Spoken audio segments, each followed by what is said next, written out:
Poush Mela stall booking এর website নিয়ে আসার কথা শোনালেন আইআইটি খড়গপুরের ডিরেক্টর সুমন চক্রবর্তী। তিনি বলেন, বিশ্বভারতীর ওয়েবসাইটের ইন্টারনেটের সিকিউরিটি সংক্রান্ত যে সমস্যার কথা কর্তৃপক্ষ জানিয়েছে সেগুলি গুরুত্ব দিয়ে দেখা হচ্ছে। পাশাপাশি অনলাইন স্টল বন্টন প্রক্রিয়ায় স্বচ্ছতার বিষয়টিও গুরুত্ব দেওয়া হয়েছে। শুধু তাই নয়, আগামী দিনে বিশ্বভারতীর প্রযুক্তিগত যে কোনো কাজে আইআইটি খড়গপুর সহযোগিতার হাত বাড়িয়ে দেবে। খড়গপুর আইআইটি ডিরেক্টরের এই ইতিবাচক মনোভাবকে স্বাগত জানিয়েছে বিশ্বভারতী কর্তৃপক্ষ। প্রসঙ্গত, সোমবার আইআইটি খড়গপুরে প্ল্যাটিনাম জুবিলি উদযাপনের অংশ হিসেবে এক ঐতিহাসিক মুহূর্তের সাক্ষী থাকল বোলপুর শান্তিনিকেতন। বল্লভপুরের রাঙাবিতান ট্যুরিজম প্রপার্টিতে ভারতীয় ডাক বিভাগের বিশেষ স্মারক ডাক টিকিট উন্মোচন করা হয়, যা এই প্রথম আইআইটির ৭৫ বছরের অসামান্য যাত্রাকে জাতীয়ভাবে সম্মান জানানো হলো। অনুষ্ঠানে সুমনবাবু ছাড়াও উপস্থিত ছিলেন বোর্ড অফ গভর্নেন্সের চেয়ারম্যান টিভি নরেন্দ্রন সহ বহু বিশিষ্ট অতিথি। ৭৫ বছরের এই উদযাপনের কেন্দ্র হিসেবে শান্তিনিকেতনকে বেছে নেওয়ার পেছনে রয়েছে গভীর তাৎপর্য। রবীন্দ্রনাথ ঠাকুরের সামগ্রিক শিক্ষা, সৃজনশীলতা ও সমাজ নির্ভর উন্নয়নের যে দর্শন, তার সঙ্গে আইআইটি খড়গপুরের শিক্ষা ব্যবস্থার এক অনন্য মিল রয়েছে। শান্তিনিকেতনের সাংস্কৃতিক ঐতিহ্য ও জ্ঞান চর্চার আবহে দাঁড়িয়েই আইআইটি ভবিষ্যতের বৈশ্বিক উদ্যোগ। বিশেষত হিউস্টনে সম্ভাব্য আউটরিচ প্রোগ্রাম নিয়ে তারা পরবর্তী যাত্রা শুরু করলো।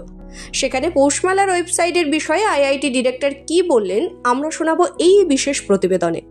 ওয়েবসাইট সংক্রান্ত, বিশেষ করে যেহেতু ইন্টারনেটে এখন অনেক সিকিউরিটির বিভিন্ন সমস্যা থাকে, বিশ্বভারতী বিশ্ববিদ্যালয়ের মাননীয় উপাচার্য আমাকে ব্যক্তিগতভাবে যোগাযোগ করেছিলেন যে এই বিভিন্ন সিকিউরিটি বিষয়ে যদি আমরা আইআইটি খড়গপুরের থেকে ওনাদেরকে সাহায্য করতে পারি, তো আমাদের যিনি বিশেষজ্ঞ আছেন প্রফেসর রাজা দত্ত, আমি ওনার সাথে যোগাযোগ স্থাপন করে দিয়েছি এবং আমার ধারণা এই বিষয়ে যে আমাদের যা কিছু করণীয় আছে সেটা দিয়েও সেটার ক্ষেত্রেও এই কাজটা খুব গুরুত্বপূর্ণ হবে, যে ইন্টারনেটের সিকিউরিটি ইত্যাদি।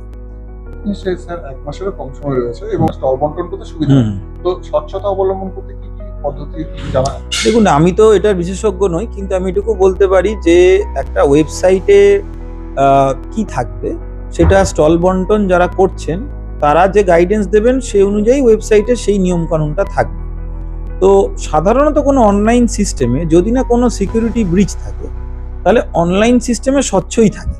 যেমন ধরুন, আমরা যদি কোথাও টাকা পয়সার ক্যাশ আদান প্রদান করি, তার মধ্যে কোনো স্বচ্ছতা থাকতে পারে, না থাকতে পারে, কিন্তু অনলাইন যদি আমরা টাকা পয়সার আদান প্রদান করি তার রেকর্ড থাকে, সেই রেকর্ডটাকে ব্যবহার করা যায়। এবং এক্ষেত্রেও আমার ধারণা যে যদি মেলা কর্তৃপক্ষ তাদের যে স্টল বন্টনের যে রুলস, সেই রুলসগুলোকে সঠিকভাবে যুক্তিসঙ্গতভাবে সাজিয়ে দিতে পারেন, তাহলে ওয়েবসাইটে সেই অনুযায়ী সেটা হয়ে বন্টন হবে। এবং পুরোটাই যদি অনলাইন হয়, সেখানে আমার মনে হয় না কোনো ধরনের কোনো অন্য কিছু হওয়ার সম্ভাবনা আছে। যেহেতু সময় কম, নির্দিষ্ট সময়ের মধ্যে ওয়েবসাইট তৈরি হয়ে যাবে।